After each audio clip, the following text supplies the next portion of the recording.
روح پیغمبر حرمت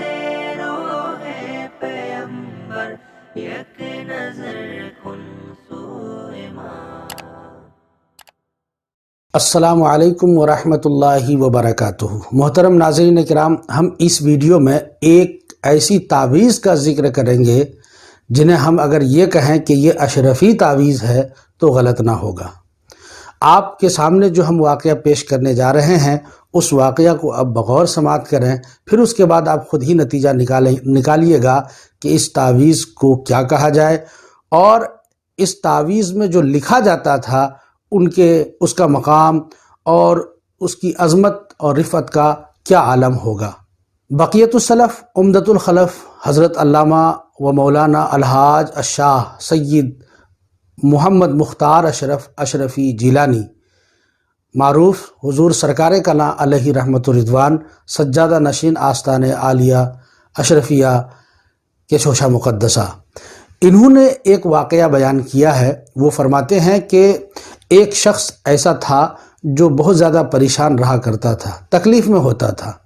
تو وہ ہمارے ہاں آتا اور میرے والد بزرگوار یعنی عالم ربانی واعظ لاسانی حضرت مولانا سید شاہ احمد اشرف اشرفی جیلانی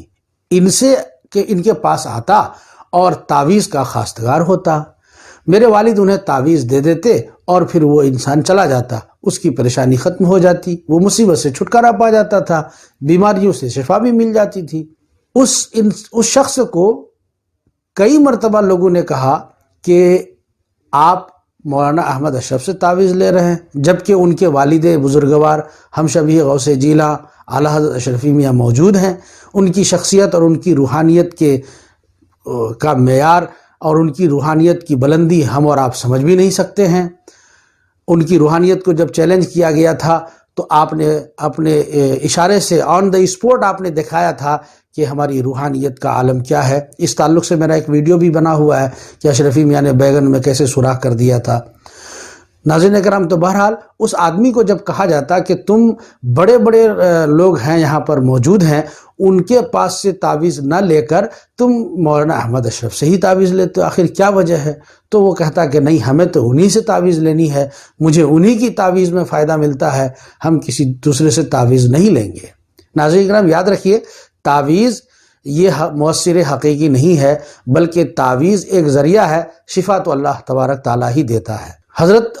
اشرفی میاں علیہ رحمت الرضوان نے ایک مرتبہ اپنے فرزند عالم ربانی سے پوچھا کہ آخر کیا وجہ ہے کہ یہ شخص آتا ہے، جب بھی پریشان ہوتا ہے آتا ہے تعویذ کے لیے تو تم ہی سے تعویذ لیتا ہے، اگر تم نہیں رہتے ہو تب بھی وہ انتظار کرتا ہے، ہم لوگوں سے تعویذ نہیں لیتا ہے، آخر تم تعویذ میں لکھ کر کیا دیتے ہو کہ وہ تم سے ہی تعویذ لینے کا اپنے اوپر لازم کر لیا ہے، کسی دوسرے سے نہیں لے رہا ہے۔ حضور عالم ربانی مولانا احمد اشرف علیہ الرحمہ نے فرمایا کہ حضور، میں اس تعویذ میں کچھ نہیں لکھتا ہوں، بس صرف آپ کا جو تخلص ہے اشرفی، آپ جانتے ہیں حضور اعلیٰ اشرفی میاں کا تخلص اشرفی ہے، وہ اپنے اشعار میں مقطع میں اشرفی ہی لکھا کرتے ہیں، تو عالم ربانی نے فرمایا کہ آپ کا جو تخلص اشرفی ہے، میں سادے کاغذ میں اسی لفظ اشرفی کو لکھ دیتا ہوں اور لپیٹ کر اسے دے دیتا ہوں اور اسی سے اس کو شفا مل جاتی ہے، تو یہ میں تعویذ میں لکھتا ہوں۔ تو کہا اچھا، اسی لیے وہ جو ہے تمہارے پاس ہی تعویذ لیتا ہے، میرے پاس تعویذ نہیں لیتا، چونکہ اس کو اس لفظ سے ہی زیادہ فائدہ مل رہا ہے۔ ناظرین کرام، ذرا اندازہ لگائیے، عالم ربانی تو حضور اشرفی میاں کے اس تخلص کو لکھ کر کے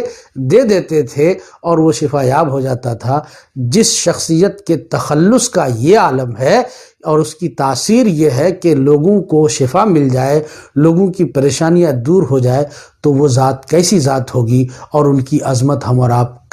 کہاں تک پہچان سکتے ہیں؟ یقیناً حضور اعلیٰ حضرت اشرفی میاں علیہ رحمت الرضوان کی ذات بلند و بالا ہے۔ ناظرین کرام، اب بتائیے، کیا اس تعویذ کو اشرفی تعویذ نہ کہا جائے تو پھر کیا کہا جائے؟ کیونکہ اس میں سوائے اس لفظ کے اور کچھ ہوتا ہی نہیں تھا اور اسی لفظ سے اس بندے کو فائدہ ملتا تھا۔ یہاں سے ہمیں یہ سبق ملتا ہے کہ بزرگان دین کی ذات جہاں پر روحانیت کا مرکز ہوتی ہیں اور ان سے فائدے ہوتے ہیں، ان کا نام اور ان کے اسما بھی ہمارے لیے فائدہ مند ہوتے ہیں۔ شرط یہ ہے کہ ہمیں عقیدت و خلوص کے ساتھ اس طرح کا رویہ رکھنا چاہیے۔ مجھے امید ہے کہ آپ کو یہ ویڈیو کافی پسند آیا ہوگا۔ حرمت روح پیمبر یک نظر کن سوئے ماں